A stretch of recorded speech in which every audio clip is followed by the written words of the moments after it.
en el libro de Samuel. Vamos a dar lectura al capítulo 10, del verso 17 al 26. Cuando lo tenga usted, puede glorificar el nombre de Dios, puede bendecirlo, porque la alabanza, ¿verdad?, debe ser permanente en nuestros corazones y es un acto de obediencia también a su palabra. Repito, la cita es Primera de Samuel capítulo 10. Vamos a dar lectura del verso 17 hasta el 27, alternadamente. Dice así la palabra. Verso 17. Después Samuel convocó al pueblo delante de Jehová en Mizpa.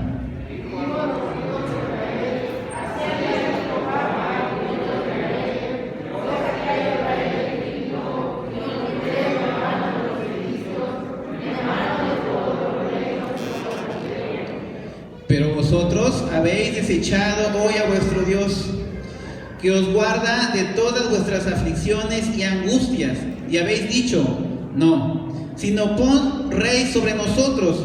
Ahora pues, presentaos delante de Jehová por vuestras tribus y por vuestros millares.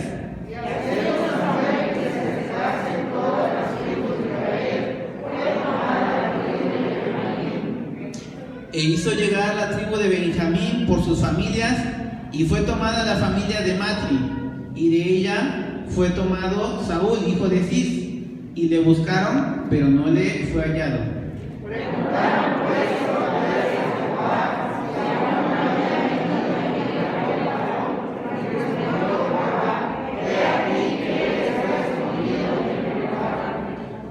Entonces corrieron y lo trajeron de allí, y puesto en medio del pueblo, desde los hombros arriba, era más alto que todo el pueblo.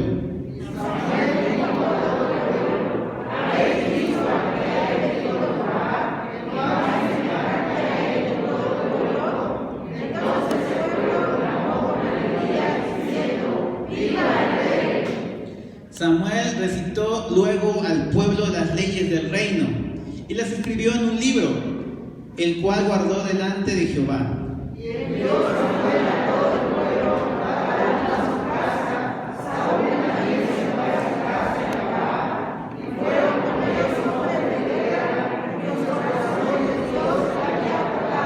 Todos juntos. Pero algunos perversos dijeron: ¿cómo nos ha de salvar este? Y le tuvieron en poco, y no le trajeron presente, mas él disimuló. Puede tomar su lugar, hermano.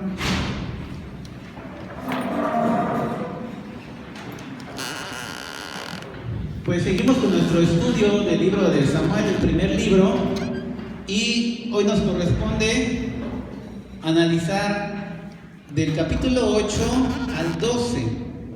Son varios capítulos, ¿verdad? Vamos a ir viendo cada capítulo en forma amplia y tratando de explicarlo de la forma más detallada posible. Sí, la lección de hoy tiene por título La elección de un líder. ¿Quiere usted repetirlo conmigo? La elección de un líder. Y se trata básicamente de cómo es que Dios provee o atiende a la necesidad del pueblo. El pueblo demanda rey, y ese rey Dios lo escogería de entre la nación, y es así como Saúl surge en la historia como primer rey de Israel. Y lo que acabamos de leer corresponde a lo que nuestro manual nos muestra. Nuestro texto áureo o nuestro texto base es Salmo 75:7. ¿Puede usted leerlo fuertemente a la cuenta de 3? Mas Dios es juez, a este humilla y a aquel enaltece. Está muy fácil, ¿verdad? Muy corto. Mas Dios es juez, a este humilla y a aquel enaltece. Y nuestra verdad central nos dice: para no fallar en la elección de nuestros líderes civiles y espirituales, debemos hacer uso de la sabiduría de Dios. Y es que es fácil de equivocarse, ¿verdad? Pero la palabra nos dice que si alguno está falto de entendimiento, de sabiduría, demándelo a Dios y Él suplirá, Él obrará, ¿sí?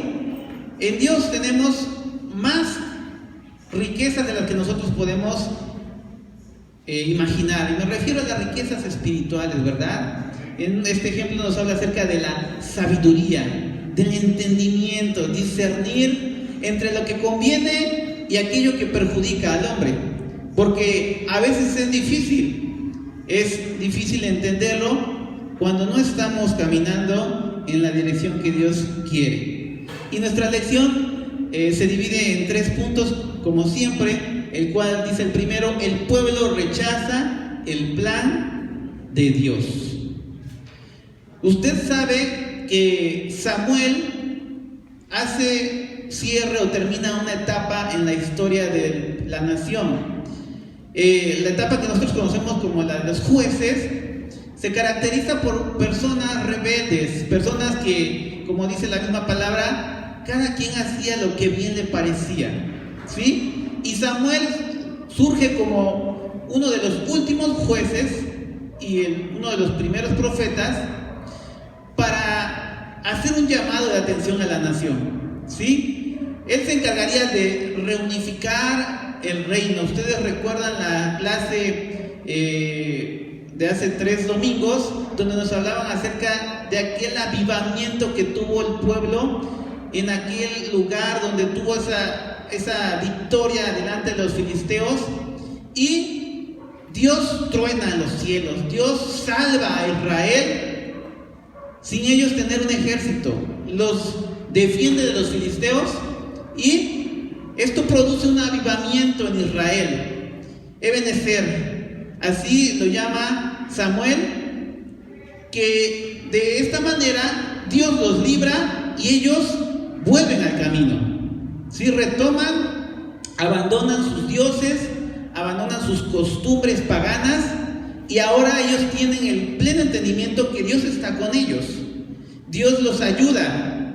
Pero ¿qué pasa mientras prosperan, mientras ellos van creciendo en paz, no tienen la necesidad de clamar a Dios porque están en tiempo de paz? Ellos vuelven a los caminos de sus padres, se olvidan. Sus pensamientos no están en seguir los mandamientos de Dios, antes bien quieren imitar a las naciones que están a su alrededor. Y ese es un punto importante también en nuestra lección que vamos a analizar más adelante. ¿Cómo es que el pueblo de Dios, nosotros somos el pueblo, ¿verdad? La nación santa, el linaje escogido? Sin embargo, sucede que a veces olvidamos esto, que hemos sido apartados entre el resto de las naciones, entre el resto de las personas. Olvidamos que tenemos un compromiso de ser santos, de estar consagrados a Dios, y nos distraemos y ambicionamos, deseamos las costumbres anteriores o pasadas o lo que está a nuestro alrededor. Y es muy fácil que el creyente imite al mundo.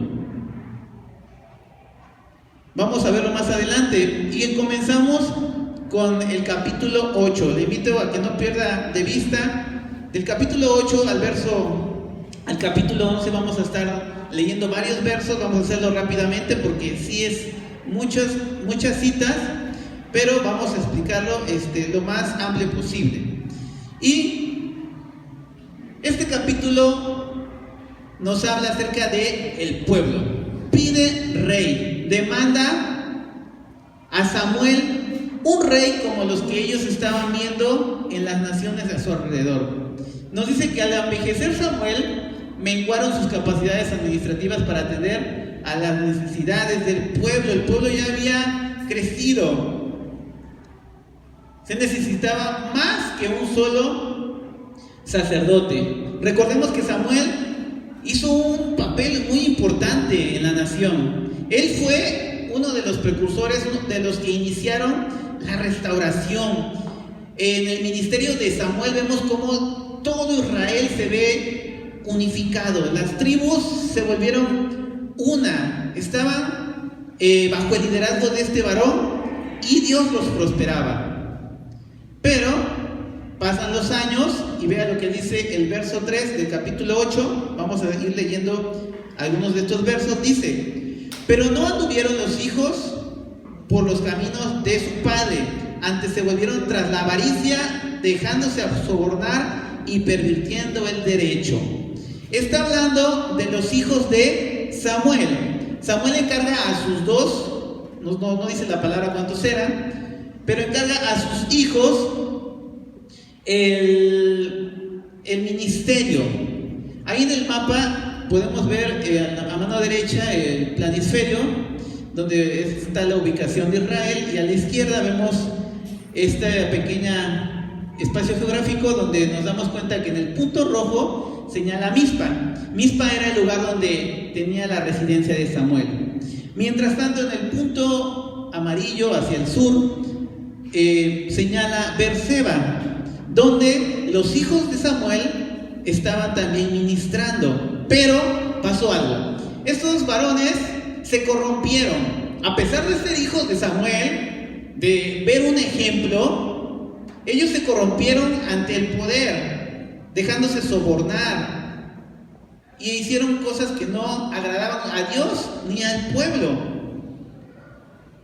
Y esto sirve como excusa para los israelitas, para que ellos pidieran los oficios de un rey. Vea lo que dice el verso 5.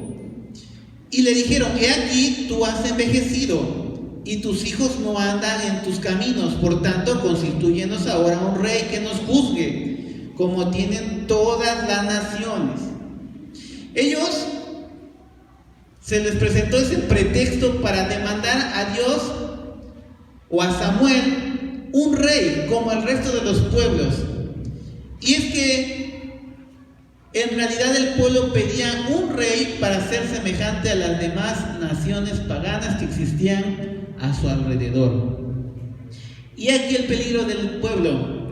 Estaban observando a su alrededor, veían a aquellos paganos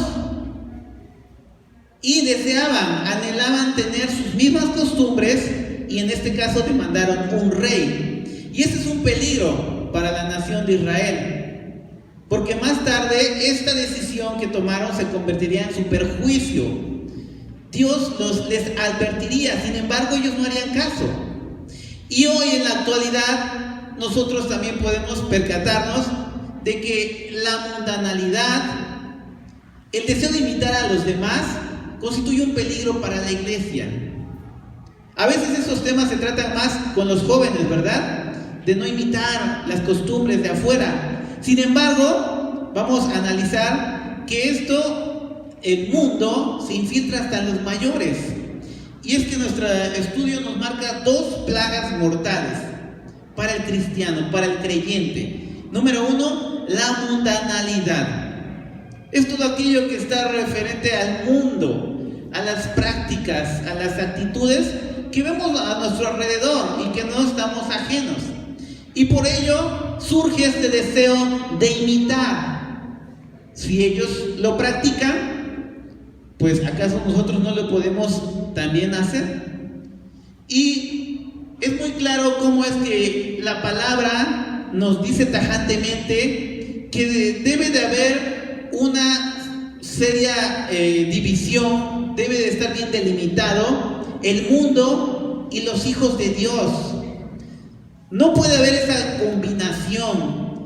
Ante los ojos de Dios, y la palabra nos marca tajantemente que no nos involucremos en las cosas del mundo. Y es así que en 1 de Juan 2:15 nos dice el apóstol: no améis al mundo, ni las cosas que están en el mundo. Podemos pensar que Pablo nos está amonestando acerca de que no tengamos ningún tipo de relación con el mundo, ¿verdad? Pero esto es prácticamente imposible, porque nosotros estamos aquí, ¿verdad? En el mundo. Tendríamos que salir de él.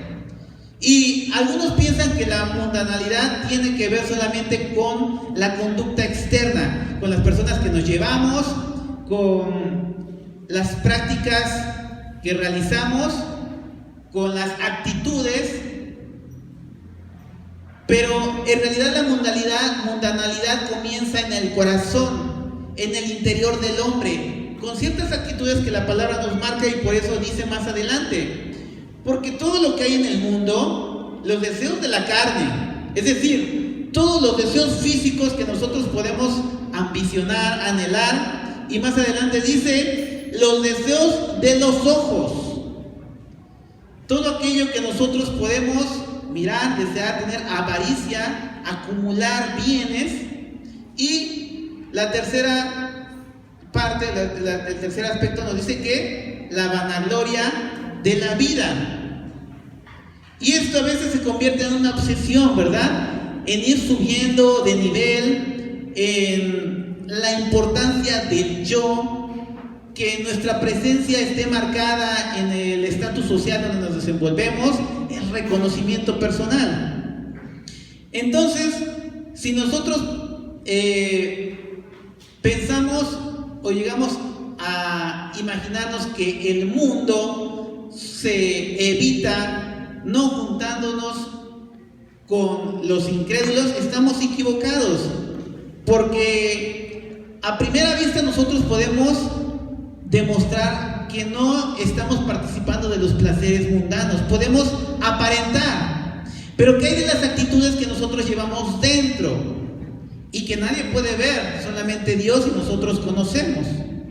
Y es por eso que el mundo comienza acá, en el corazón del hombre y de la mujer. Ahí comienza a fraguarse todo ese tipo de actitudes banales, y que la palabra nos dice no tengas nada que ver con ellos. Desecha al mundo, no lo ames.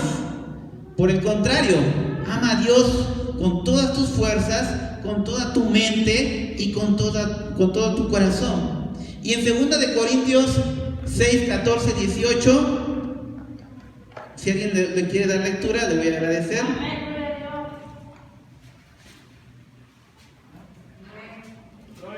Gloria a Dios. Nada más uno, hermano, no se peleen. No hagáis el yugo desigual con los incrédulos, porque ¿qué compañerismo tiene la justicia con la injusticia? Y la comunión con la luz, con las tinieblas. ¿Y qué coincidencia Cristo con Belial? ¿O qué parte de los creyentes con el incrédulo? ¿Y qué acuerdo hay entre el templo de Dios y los ídolos? Porque vosotros sois el templo de Dios viviente, como Dios dijo, habitaré y andaré entre ellos, y seré su Dios, y ellos serán mi pueblo. Por lo cual, salid en medio de ellos y apartaos, dice el Señor, y no toquéis lo inmundo, y yo recibiré. Y seré para vosotros por Padre, y vosotros me seréis como hijos e hijas, dice el Señor Todopoderoso. Gracias, hermano.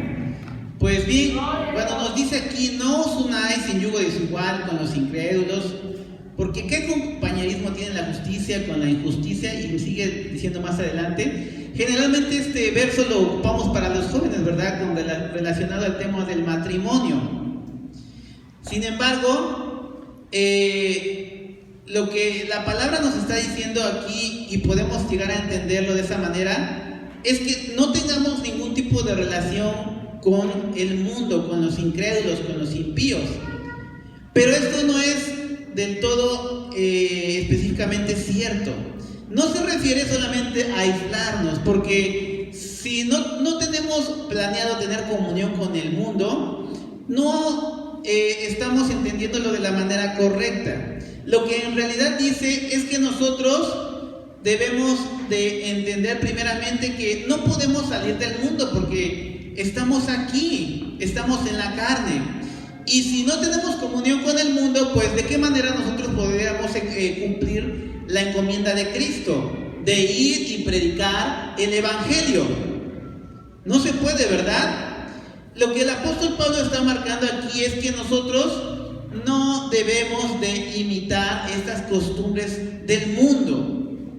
Por el contrario, cuando estamos en el mundo, tenemos que ser luz del mundo, sal a este mundo insípido. ¿Y de qué manera? Pues testificando activamente de nuestra fe, de Cristo, ¿sí? Nosotros no vamos a permitir que el mundo influya en nuestras actitudes, en nuestros hijos. Por el contrario, que nuestras palabras den testimonio de nuestra fe. Porque si nos relajamos con el mundo y practicamos lo mismo que ellos hacen, no habría forma en la cual nosotros podemos testificar. No tendríamos la autoridad espiritual para nosotros hablar lo que está escrito en la palabra. Entonces es importante esto, marcar la diferencia del mundo sin ser iguales a ellos, permanecer firmes para dar testimonio, y eso es ser luz en medio de este mundo oscuro. Y sigue diciendo más adelante, Efesios 2, 6 al 11, 1 al 11, perdón.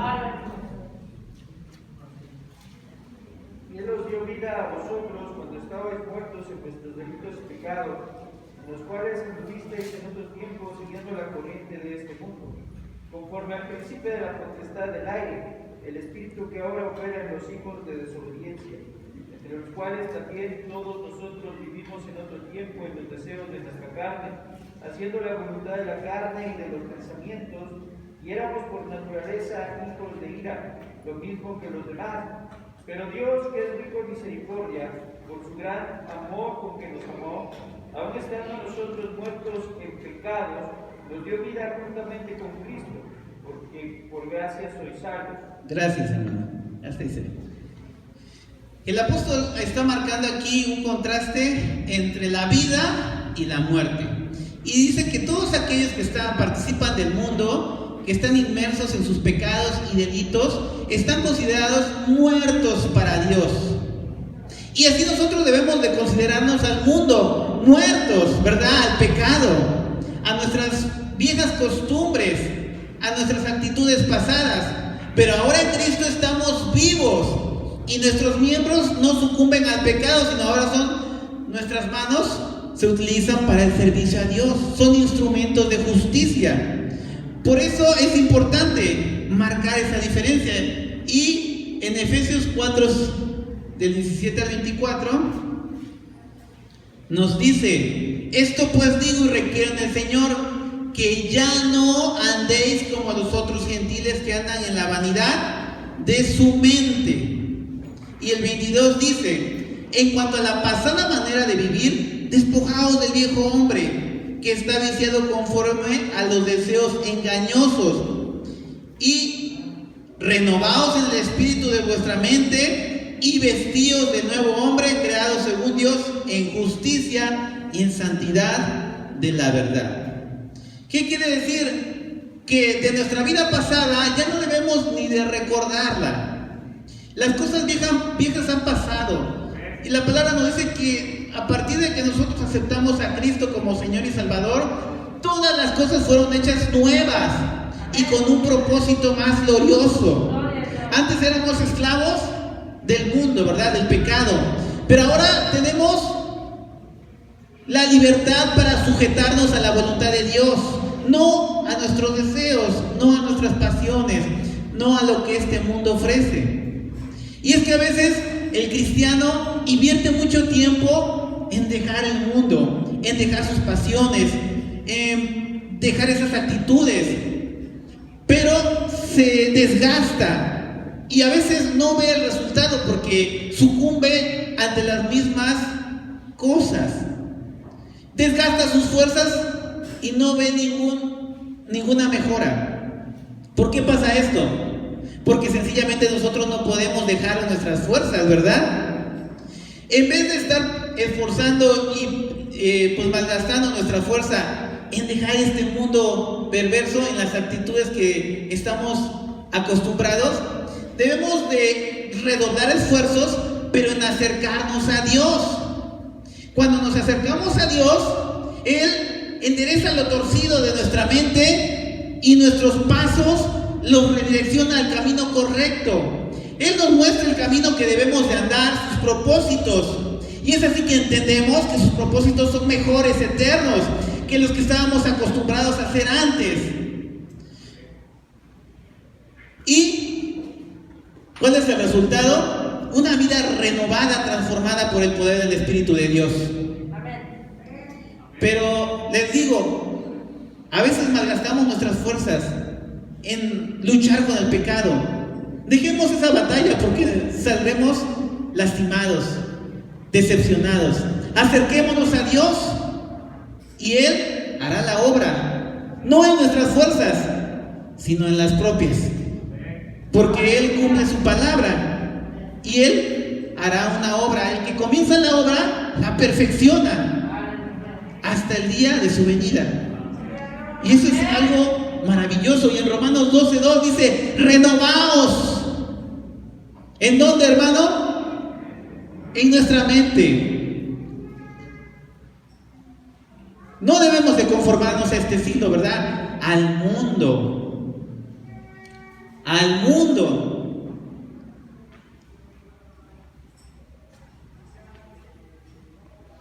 El segundo peligro mortal que nos marca la lección es el deseo de imitar a los impíos. Y ve ahí usted la caricatura donde nos dice: es que yo soy un cristiano radical, pero a mi manera. Y va directo ¿hacia dónde? A nuestra manera no, a la manera de Dios siempre. Porque a nuestra forma sucumbiremos ante las tentaciones del mundo. Pero bajo la voluntad de Dios y en obediencia a su palabra, tendremos victoria ante este mundo cruel. Y vean lo que dice en Oseas 7:8 al 11. Aquí nos muestra un ejemplo de cómo el pueblo de Dios se mezcla. Efraín se ha mezclado con los demás pueblos. Efraín fue torta, no volteada.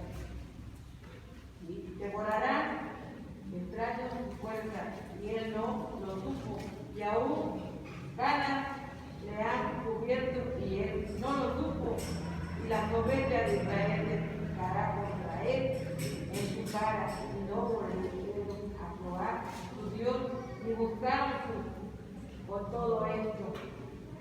Dice: Efraín fue como paloma incauta, sin entendimiento. Llamará a Egipto y acudirá a Siria. Gracias, hermano. ¿Qué es lo que había pasado con el pueblo? Pues se habían casado con los paganos, ¿verdad? Y además de ello, adoptaban las mismas prácticas de pecado, idolatría en su vida. Y es que nosotros debemos de entender que cuando pasamos mucho tiempo con alguien que es inconverso, sus actitudes se pueden pegar, como dicen comúnmente. Las buenas, ¿cómo va ese dicho que dice? Las malas costumbres corrompen los buenos. Bueno, usted lo sabe mejor que yo. Pero si nosotros pasamos mucho tiempo con ese tipo de personas, por ejemplo en el trabajo, en la escuela, si vivimos con inconversos, si tenemos pasatiempos con personas que no son creyentes, lo más probable es que esos malos hábitos nosotros los aprendamos, porque en realidad es más fácil aprender lo malo que lo bueno. Lo bueno se olvida y cuesta mucho trabajo en ponerlo en práctica. No así lo malo lo recordamos, lo retenemos y hasta lo llevamos a cabo. Pero la palabra nos dice que nosotros, si estamos en el mundo, debemos de ser una influencia positiva con las personas que están a nuestro alrededor. Y esa es la manera que la palabra nos está marcando la diferencia. Usted ya sabe, ¿verdad? Estamos en el mundo, pero no somos del mundo, porque nuestra ciudadanía, ¿de dónde es? Somos extranjeros y advenedizos. Somos pasajeros, peregrinos en este mundo. Por eso nuestra esperanza no está en el presidente, no está en la economía. Nuestra esperanza no está a lo mejor en un hombre o una mujer. Nuestra esperanza proviene del cielo, porque no somos más que simples peregrinos en esta tierra. Y cuando entendemos esto, todo lo demás pasa a segundo término, porque realmente no tiene importancia. No puede compararse esta vida tan breve como una sombra que pasa con la eternidad, ¿verdad? No hay comparación. Y es así que Dios quiere que vivamos con ese entendimiento. No debe haber lugar, no debe haber de practicarse en la iglesia, en los creyentes, prácticas mundanas. No debemos de imitar lo malo, aun cuando parezca muy atractivo, porque nosotros debemos de saber que nuestra victoria, nuestra seguridad, la seguridad de nuestra salvación, nuestra alegría, nuestra satisfacción, nuestra plenitud, solamente la podemos tener en la confianza que tenemos en la obediencia a la palabra de Dios. Y el pueblo de Dios se había olvidado de ello. Usted sabe que Moisés entrega aquella ley. Vamos a leer Éxodo 19:5. Todos esos mandamientos que el Señor entrega a su siervo y que el pueblo de Israel se compromete. Ellos dicen: sí, haremos, obedeceremos, pero lejos de ello sucumbieron ante las tentaciones del mundo. Éxodo 19:5 y 6 dice: ahora pues, si diereis oído a mi voz y guardareis mi pacto, vosotros seréis mi especial tesoro sobre todos los pueblos, porque mía es toda la tierra. Dios apartó a una nación. Ese pueblo fue Israel. Dios los consagró, los santificó para un propósito glorioso. Y ellos lo habían entendido. Y así lo confirma en Levítico 20:24. Si alguien lo encuentra, le puede leer.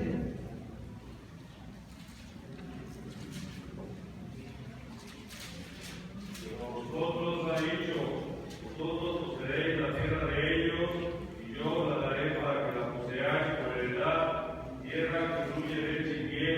Yo, Jehová vuestro Dios, que os he apartado de los pueblos. Gracias, hermano.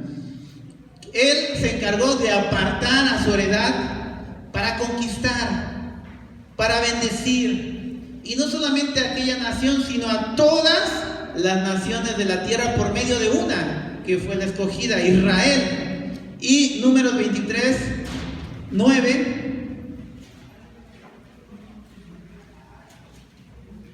dice: porque de la cumbre de las peñas lo veré, y desde los collados lo miraré. He aquí un pueblo que habita confiado, y no será contado entre las naciones. Esta es la profecía de Balac. ¿Y cómo describe la nación de Israel? Confiada. ¿En qué? No en sus fuerzas, en las promesas del Padre, del Señor.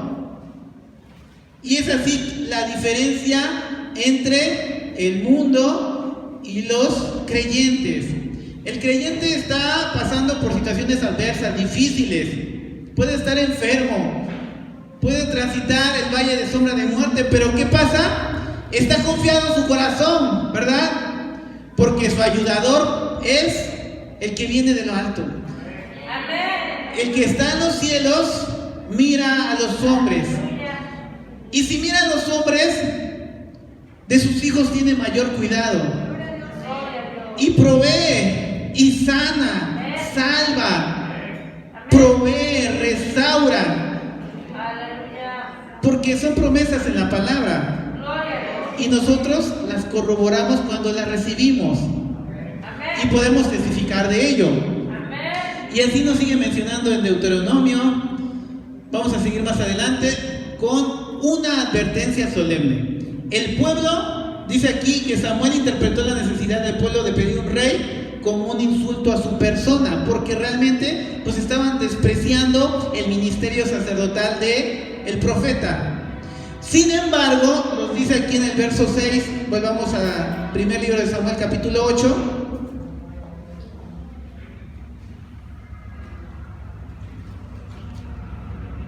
En el verso 6 dice: pero no agradó a Samuel esta palabra que dijeron: danos un rey para que nos juzgue. Y Samuel oró este varón. No reclamó al pueblo, tampoco reclamó a Dios, simplemente encomendó su causa al Señor, porque él sabía que más que un desprecio a su persona, el pueblo se estaba rebelando contra la voluntad de Dios. Y esto es algo peligroso. El dar la espalda a Dios constituye rebeldía. Y este corazón lo tenía todo el pueblo, un corazón necio, obstinado, de dura cerviz, y por eso demandaba rey. Primero, Dios demuestra a Samuel que el deseo de Israel de tener rey es un rechazo hacia él directamente. Dice el verso 7, y dijo Jehová a Samuel: oye la voz del pueblo en todo lo que te digan, porque no te han desechado a ti, sino a mí. Me han desechado para que no reine sobre ellos. Y es que la tendencia de Israel a la rebeldía y la decadencia espiritual comienza desde el momento en el que reciben la ley. Usted sabe que Moisés sube a aquel monte y el pueblo estaba al pie de la montaña esperando a su libertador, pero al ver que se demoraba, ¿qué pasó? No vamos a leer todas esas citas, pero nos habla acerca de que el pueblo se hizo sus dioses y fraguaron ese becerro de oro.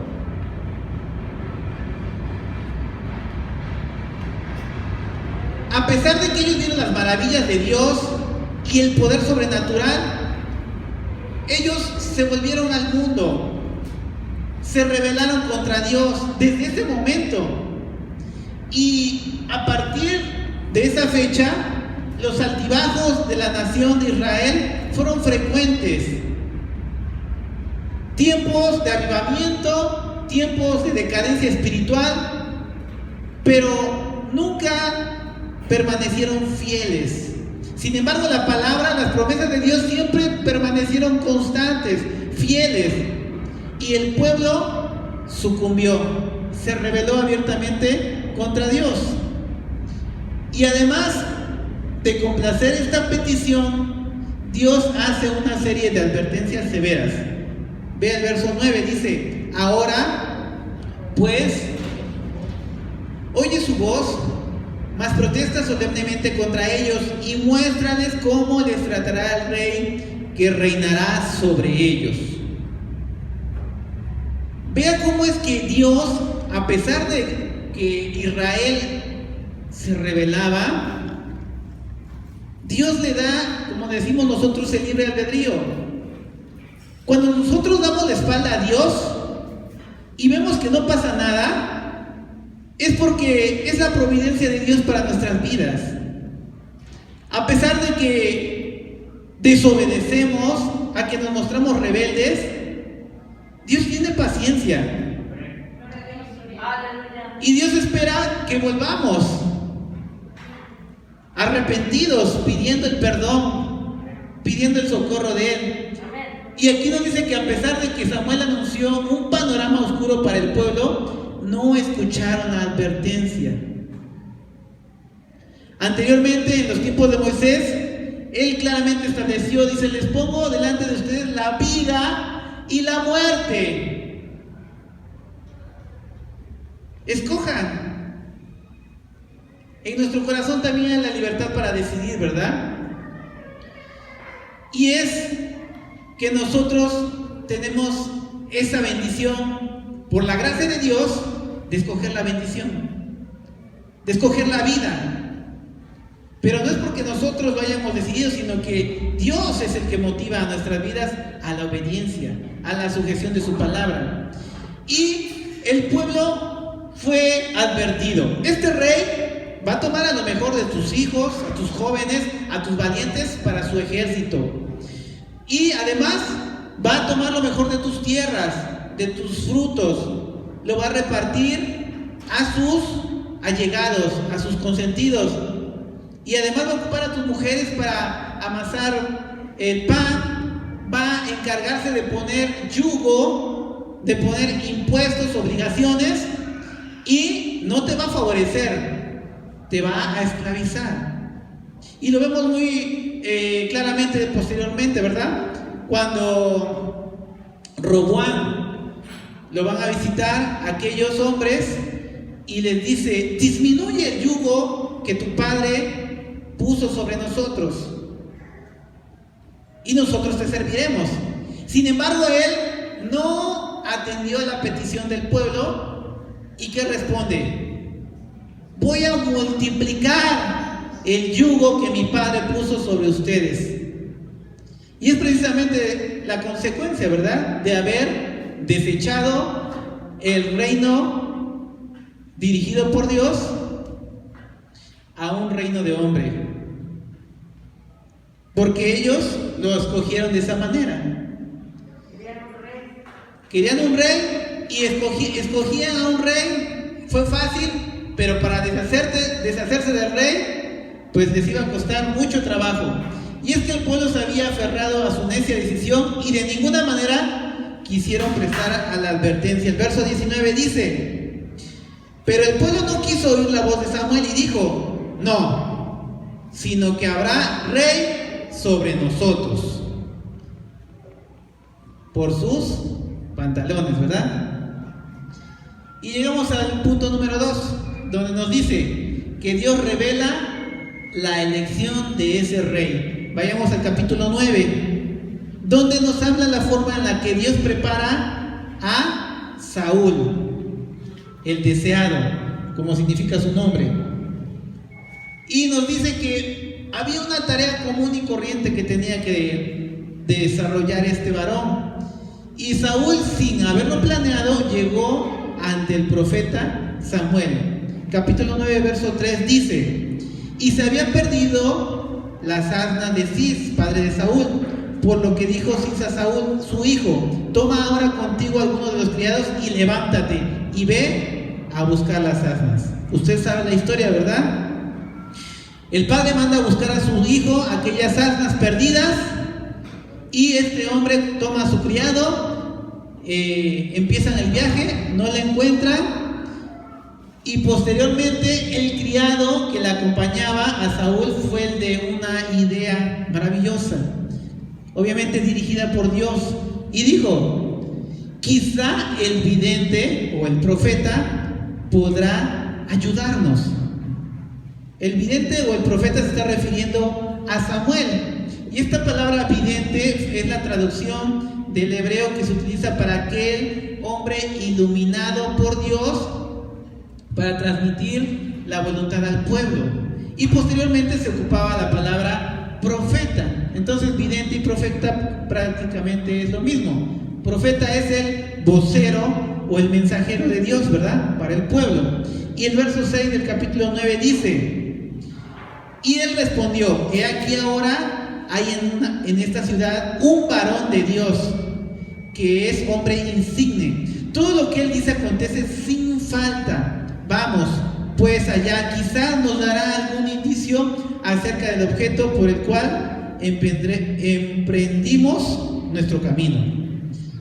Y así fue. Se dirigieron hacia Mizpa, aquella ciudad donde era la residencia permanente de Samuel. Aquí nuestro manual nos dice que se puede pensar que todo fue una serie de coincidencias, pero en realidad sabemos que Dios tiene el control de todos. Para el cristiano solamente existen como dicen comúnmente, las diosidencias, porque todo está bajo el control y el dominio del Señor. ¿Y quién iba a pensar, por ejemplo, que en los tiempos del nacimiento de Jesús, un empadronamiento de Augusto César con fines de impuestos iba a ser el que propiciaría el viaje de José y María desde Nazaret hasta Belén, en el tiempo exacto en el cual nacería el Mesías? Y así podemos encontrar en la palabra muchas cosas, y este ejemplo es muy claro, cómo es que Dios pone a las personas indicadas en el camino correcto, porque están de acuerdo a su voluntad. Y es que, como dice Romanos 8:28, que a los que aman a Dios, esto es conforme a los que conforme a su propósito son llamados. Y le esperaba una sorpresa a este varón. Cuando Saúl y su criado comenzaron a subir rumbo a Ramá, perdón, hace rato les dije Mizpa, pero era Ramá, todo comenzó a ocurrir. Ve el verso 11 del capítulo 9. Y cuando subían por la cuesta de la ciudad hallaron unas doncellas que salían por agua, a las cuales dijeron: ¿está en este lugar el vidente? Estas mujeres, estas doncellas, se dirigían a la fuente, se toparon con esos dos varones y preguntaron por el vidente, por el profeta. Y ellas cabalmente les dijeron dónde encontrarían a Samuel, porque se llevaría a cabo una fiesta, un sacrificio que Samuel iba a presidir. Entonces ellos encontrarían ahí en la puerta de la ciudad a este profeta llamado Samuel. Cuando llegaron a la puerta de la ciudad, Samuel estaba esperándolo. En el momento, Dios vuelve a señalar a Saúl como el escogido. El verso 17 nos dice: y luego que Samuel vio a Saúl, Jehová le dijo: he aquí, este es el varón del cual te hablé, este gobernará a mi pueblo. ¿Ve usted la relación que existía entre Samuel y Dios? Claramente está mencionando cómo es que tenía esa comunicación con el Señor. Es realmente sorprendente cómo es que Samuel se direccionaba según las órdenes del Señor. Y lo que un día antes le había comentado, ahora se lo estaba confirmando y le decía: este es el que va a presidir a la nación de Israel, este es el futuro rey del cual te hablé. Y más adelante, vea lo que dice: en el encuentro, Saúl recibe dos revelaciones de parte de Israel, de Samuel, perdón. En el verso 20 nos dice: y de las almas que se te perdieron hace ya 3 días, pierden cuidado de ellas porque se han hallado. Mas, ¿para quién es todo lo que hay de codiciable en Israel, sino para ti y para toda la casa de tu padre?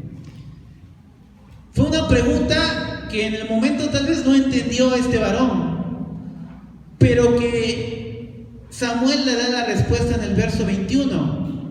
Saúl respondió y dijo: ¿no soy yo el hijo de Benjamín, de la más pequeña de las tribus de Israel? ¿Y mi familia no es la más pequeña de todas las familias de la tribu de Benjamín? ¿Por qué pues me has dicho cosa semejante? Este verso nos muestra una respuesta humilde, modesta, sencilla de parte de Saúl. Hasta ese momento podemos ver estas características en la vida de Saúl, que eran las que Dios estaba buscando en el próximo líder de la nación. Alguien modesto, alguien sencillo, alguien que obedeciera. Sin embargo, nos vamos a percatar más adelante que esto no fue constante. Saúl tuvo un buen inicio. La forma en la que Dios lo guió de forma propicia hasta el profeta fue algo sorprendente, pero él no perseveró en el camino de la obediencia. Enseguida Saúl y su compañero fueron convidados a la fiesta para servir su porción reservada. Sepa usted que antes de que Saúl llegara a aquel convite, Samuel ya había dado la orden de apartar una parte escogida del sacrificio para el visitante, que nadie sabía quién era, ni siquiera lo había visto Samuel, pero Dios le había revelado que llegaría aquel hombre al cual debía de ungir como próximo rey de Israel. Así que Samuel lo lleva a su casa y nos dice aquí que en el terrado le descubre los planes de Dios. Le revela todo el plan que Dios tenía para la nación de Israel y para su vida. Y al amanecer, antes de despedirlo, le declara la palabra de Dios a solas. Él madruga para regresar a casa de su padre Samuel lo detiene y le dice: dile al criado que se adelante, quédate un poco más de tiempo. Le confirma el llamado para el reino de Dios y procede aquella gran ceremonia que nos menciona la palabra en el capítulo 10 acerca del ungimiento del líder nacional. Y en el verso 1 nos dice: tomando entonces Samuel una redoma de aceite, un recipiente o su aceitera, la derramó sobre su cabeza y lo besó y le dijo: ¿no te ha ungido Jehová por príncipe sobre su pueblo Israel? Esta ceremonia de ungir con aceite pues solamente se hacía a los sacerdotes, a los profetas y en este caso a los reyes, y Dios estaría confirmando el llamado a la vida de Saúl. Y nosotros sabemos que el aceite siempre ha simbolizado al Espíritu Santo, ¿verdad? Ahora el ungido tendría que depender de Dios para el cumplimiento de su misión. Dios comenzaría una obra maravillosa a través de este varón, Saúl. Y ocurren las tres señales que el profeta le dice a Samuel, se van desarrollando enseguida que da la espalda a Samuel y retorna a su casa. Le acontecen tres grandes señales que el profeta había augurado anteriormente. Y el verso 2 nos dice del capítulo 10: hoy, después de que hayas apartado de mí, hallarás 2 hombres junto al sepulcro de Raquel, en el territorio de Benjamín, en Selsa, los cuales te dirán: las asnas que habías ido a buscar se han hallado. Tu padre ha dejado ya de inquietarse por las asnas y está afligido por vosotros, diciendo: ¿qué haré acerca de mi hijo? Y así sucedió. Y posteriormente el verso 3: y luego que de allí sigas más adelante y llegues a la encina de Tabor, te saldrán al encuentro 3 hombres que suben a Dios en Betel, llevando uno 3 cabritos, otro 3 tortas de pan y el tercero una vasija de vino. Y vea que estos 2 sucesos prepararon a Saúl para el tercero y más importante. En el verso 5 nos dice: después de esto llegarás al collado de Dios donde está la guarnición de los filisteos, y cuando entres allá en la ciudad encontrarás una compañía de profetas que desciende del lugar alto. Esta compañía de profetas eran jóvenes que Samuel escogía con el propósito de ir por todo el territorio de Israel para anunciar el arrepentimiento, para proclamar consagración al Señor. Y estos jóvenes, nos dice más adelante en el verso 5, que descienden del lugar alto y delante de ellos salterio, pandero, flauta y arpa, y ellos profetizando. Venían acompañados con todo tipo de instrumentos, llenos con el Espíritu de Dios, profetizando. Y cuando Saúl tuviera su encuentro frente a frente, algo acontecería. Samuel también profetizaría, aunque no sería su ministerio, pero en ese momento el Espíritu de Dios vendría sobre él y también le haría profetizar. ¿Para qué fue necesario esto? Dios ya había iniciado la obra en el interior del próximo rey de Israel. Nos dice en el verso 9, que no habíamos leído, que Dios le mudó el corazón. Comenzó a tratar el corazón. Y lo que no podemos nosotros mirar, Dios lo hace visible para testimonio. Porque la obra que Dios había comenzado en el interior, la dio para testimonio del pueblo. ¿De qué manera? Pues que Saúl comenzó a profetizar. El Espíritu de Dios vino sobre este hombre para cambiar primeramente su corazón y capacitarlo con la autoridad espiritual y el poder de Dios para desarrollar la obra que él tenía que hacer en el reino de Israel. De la misma manera nosotros podemos esperar que el Espíritu de Dios venga sobre nuestras vidas y Él nos capacitará para hacer su obra. Eso es algo bien importante, buscar siempre la presencia de Dios, buscar esa plenitud, esa llenura de su Espíritu para guiarse de acuerdo a su voluntad. Y es lo que nosotros podemos ver aquí. Dios cambia el corazón del hombre, lo muda, y en este caso el testimonio fue para todo el pueblo de que la obra había sido iniciada en este varón. Posteriormente sigue la presentación de Saúl ante el pueblo. Se lleva a cabo una ceremonia. Dios no lanzaría a su próximo rey de una forma así rápida, sin la ceremonia correcta. Dios lo escogería, y como vemos en el verso 21, nos habla acerca de, dice que hizo llegar la tribu de Benjamín por sus familias, y fue tomada la familia de Matri, y de ella fue tomado Saúl, hijo de Cis, y le buscaron, pero no fue hallado. ¿Qué pasó? Saúl sabía de qué se trataba esa ceremonia, y Dios necesitaba hacer este señalamiento para escoger primeramente la tribu a la cual pertenecía este varón, enseguida la familia y posteriormente a la persona de Saúl. Sin embargo, él se esconde, parece que tenía miedo, y el verso 22-23 nos dice que aunque la respuesta de Saúl no fue la más apropiada, Dios revelaría su voluntad. Vea lo que dice en el verso 23. Corrieron entonces y lo trajeron, porque estaba escondido entre el bagaje. En el verso 22 nos dice esto.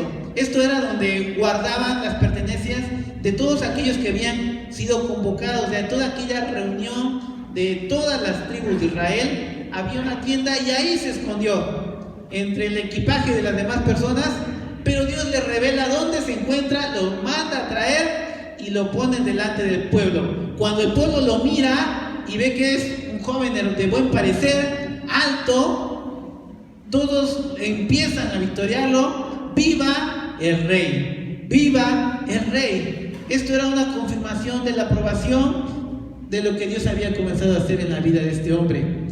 Dios impone también las normas del reino. En el verso 25 nos dice claramente que Samuel recitó luego al pueblo las leyes del reino y las escribió en un libro, el cual guardó delante de Jehová.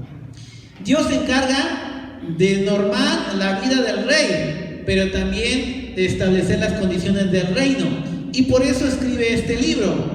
Y es que después de eso, Saúl no comienza inmediatamente a ejercer como autoridad suprema en Israel. Nos dice que hubo razones por las cuales Saúl no comenzaría a ejercer inmediatamente. Y el verso 26-27 dice: y envió Samuel a todo el pueblo, cada uno a su casa. Saúl también se fue a su casa en Gabá, y fueron con él los hombres de guerra, cuyos corazones Dios los había tocado. Pero algunos perversos dijeron: ¿cómo nos ha de salvar este? Y le tuvieron en poco y no le trajeron presente, mas él disimuló.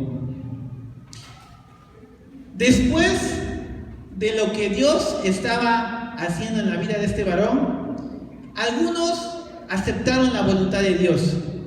El nuevo rey sería Saúl. Sin embargo, otros, nunca faltan los contreras, ¿verdad?, no estuvieron a favor de él, por lo cual lo menospreciaron. Sin embargo, vamos a ver más adelante en el capítulo 11, cuando Saúl emprende esa campaña contra los amonitas y Dios le da la victoria. Dios le concede librar a su pueblo por mano de Saúl, y todo el pueblo ahora sí confirma y acepta que el ungido de Dios era por disposición divina. Y es así que aceptan finalmente el reinado de Saúl. Y de esto aprendemos también que en la actualidad, hoy también se repite la experiencia al negarse a aceptar a la persona de Dios que ha escogido para una posición en la iglesia. Hoy vemos en varias congregaciones, ¿verdad? Pero es triste observar cómo es que las personas no se sujetan a la autoridad. No se sujetan al líder. Y por eso es que muchos andan de iglesia en iglesia. Antes recuerdo una palabra que les decían los chapulines, porque andan brincando de iglesia en iglesia, buscando un líder, un pastor que se ajuste a sus necesidades, que tenga las mismas prioridades que ellos, que haga lo que ellos tienen planeado. Sin embargo, esto no agrada a Dios, porque sabemos que toda autoridad está puesta por Dios y Él demanda sujeción. Y vean lo que dice en Filipenses 2 al 4. Si alguien lo quiere leer, por favor. Filipenses.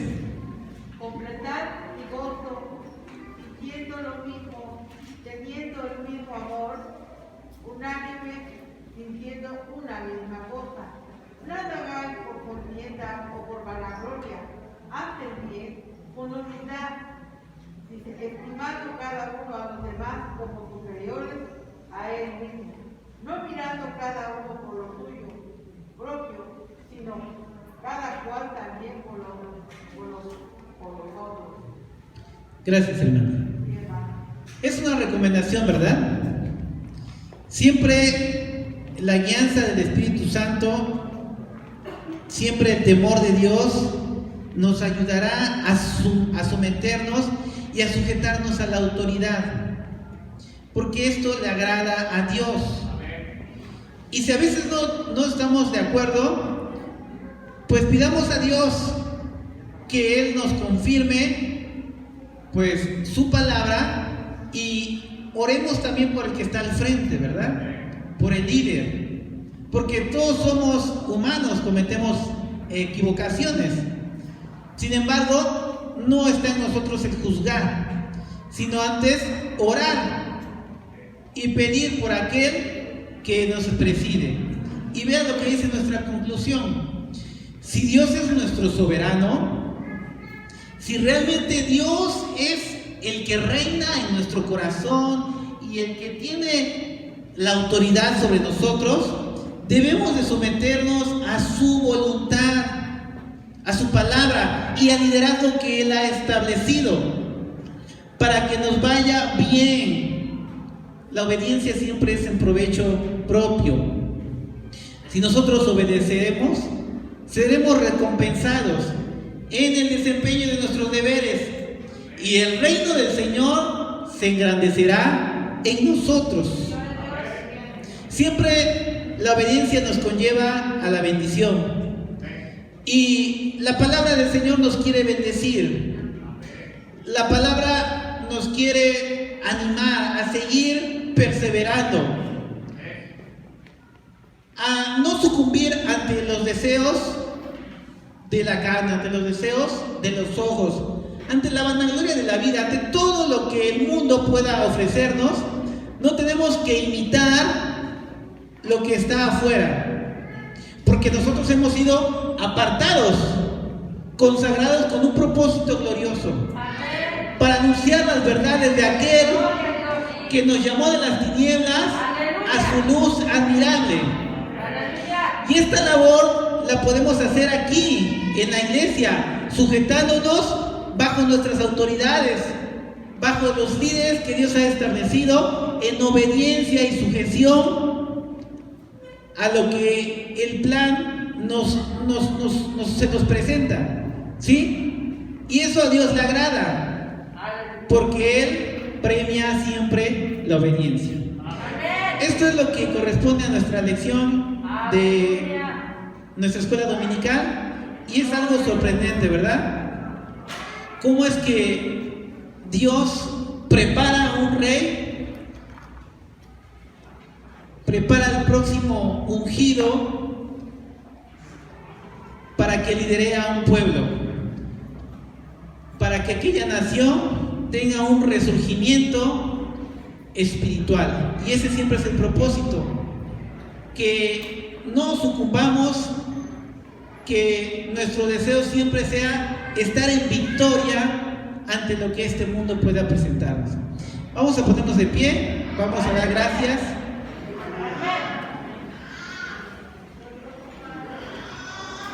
Padre bueno, Dios Todopoderoso, te damos gracias porque tu palabra es la que nos muestra el camino, nos abre el panorama y el entendimiento de la forma en la que nosotros debemos de proceder, porque en ciertas ocasiones parece que necesitamos dirección, porque nos desviamos del camino, pero tú eres fiel y tu palabra dice que tú enderezas nuestras veredas, tú guías nuestros pasos.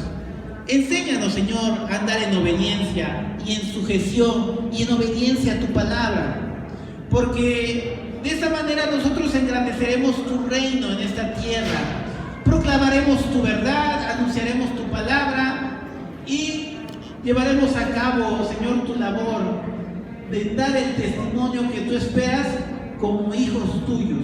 Y el propósito siempre va a ser que tú recibas la gloria, la honra y la alabanza, Señor.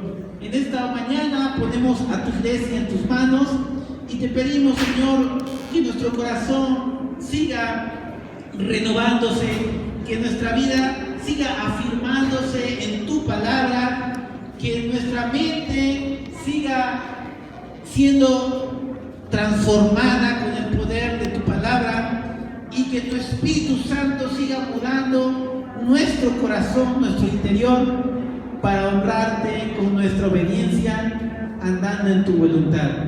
Te lo pedimos, Señor, en el nombre de Cristo Jesús. Amén. Aleluya. Que el Señor les bendiga, hermanos.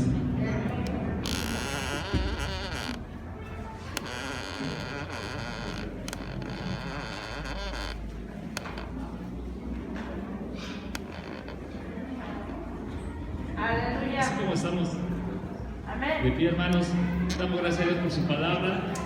Padre, Señor, te agradecemos la oportunidad que tú nos has dado hoy de escuchar tu palabra a través de nuestro hermano Sergio. Te pedimos, Señor, que le sigas ayudando, que le sigas usando en su vida, en su ministerio. Señor, bendice a él, a su familia, a su trabajo. Gracias, Señor, por la vida de nuestro hermano. Y que los que estamos aquí, Señor, no seamos solamente oidores de tu palabra, sino que seamos hacedores de ella, que quede guardada en nuestro corazón y sea una experiencia de vida. Gracias, Padre, te damos y también te pedimos en esta hora que tú bendigas la ofrenda que se va a recoger, Señor, que tú bendigas los trabajos, los oficios, las profesiones, la forma en la que cada uno de mis hermanos se gana el sustento para su casa. Multiplícala, Señor, tú sabes las necesidades que hay en la iglesia. Te pedimos que tú sigas supliendo. Te damos gracias, Padre, en el nombre de Jesús y la comunión y participación de tu Espíritu Santo. Amén. ¿Pueden ocupar sus lugares, hermanos? Aleluya.